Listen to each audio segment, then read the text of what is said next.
અંકલેશ્વરની રાજપીપળા ચોકડીથી લઈને સારંગપુર સુધીના રસ્તા ઉપર જામતા ટ્રાફિક જામને લઈને સૌથી વધુ મુશ્કેલીઓ નોકરિયાત વર્ગને ઊભી થઈ રહી છે। સાથે સાથે અન્ય વાહન ચાલકો પણ આ ટ્રાફિક જામની સમસ્યાને લઈને ત્રાહિમામ પુકારી ઉઠ્યા છે।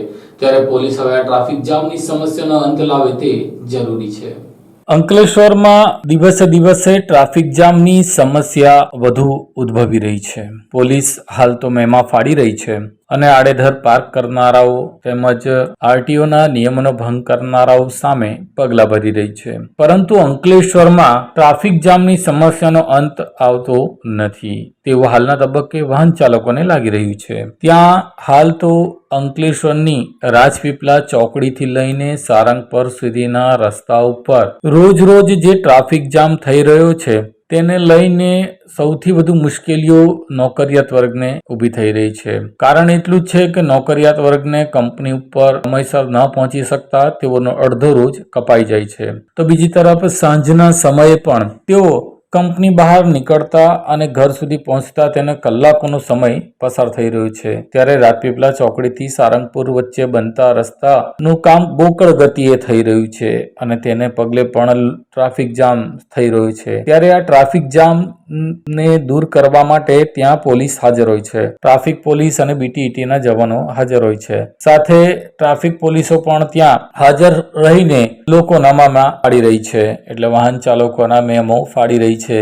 ખરેખર આ બિરદાવલાયક ઘટના છે, કારણ કે પોલીસ તેનું કામ કરી રહી છે અને કાયદાનું પાલન કરાવી રહી છે, પરંતુ જ્યારે પિકઅપ અવરનો ટાઈમ હોય કે નોકરિયાત વર્ગ છૂટતા હોય, શાળાઓ છૂટતી હોય તેવા સમયે પોલીસે ખાસ ટ્રાફિક વ્યવસ્થા ગોઠવવાની જરૂર છે। મેમો ફાળવાને બદલે જો ટ્રાફિકની સમસ્યા હલ કરવામાં પોલીસ રસ દાખવે તો સૌથી વધુ રાહત નોકરિયાત વર્ગને થઈ શકે છે, અન્ય વાહન ચાલકોને પણ થઈ શકે છે। પોલીસ પિકઅપ અવર્સના ટાઈમે એટલે કે નોકરિયાત વર્ગના છૂટવા અને તેઓના જવાના સમયે જો મેમો ફાળવાને બદલે ટ્રાફિક નિયંત્રણ કરે તો ઘણી ખરી સમસ્યા ટ્રાફિક જામની હલ થઈ શકે છે। વાહન ચાલકો અને નોકરિયાત વર્ગનું કહેવું છે કે પોલીસ મેમો ફાળે તેનો વાંધો નથી, પરંતુ જ્યારે ટ્રાફિક જામ થતી હોય છે ત્યારે પોલીસે મેમો ફાળવાને બદલે આ ટ્રાફિક હળવો કરવામાં આવે તો અનેક લોકોનો કલાકોનો સમય બગડી શકે છે અને ઈંધણ જે વધારાનું બળી રહ્યું છે તે અંગેની પણ સમસ્યા દૂર થઈ શકે છે, એટલે કે ઈંધણનો ફુગાવો પણ નહીં થાય। ત્યારે હવે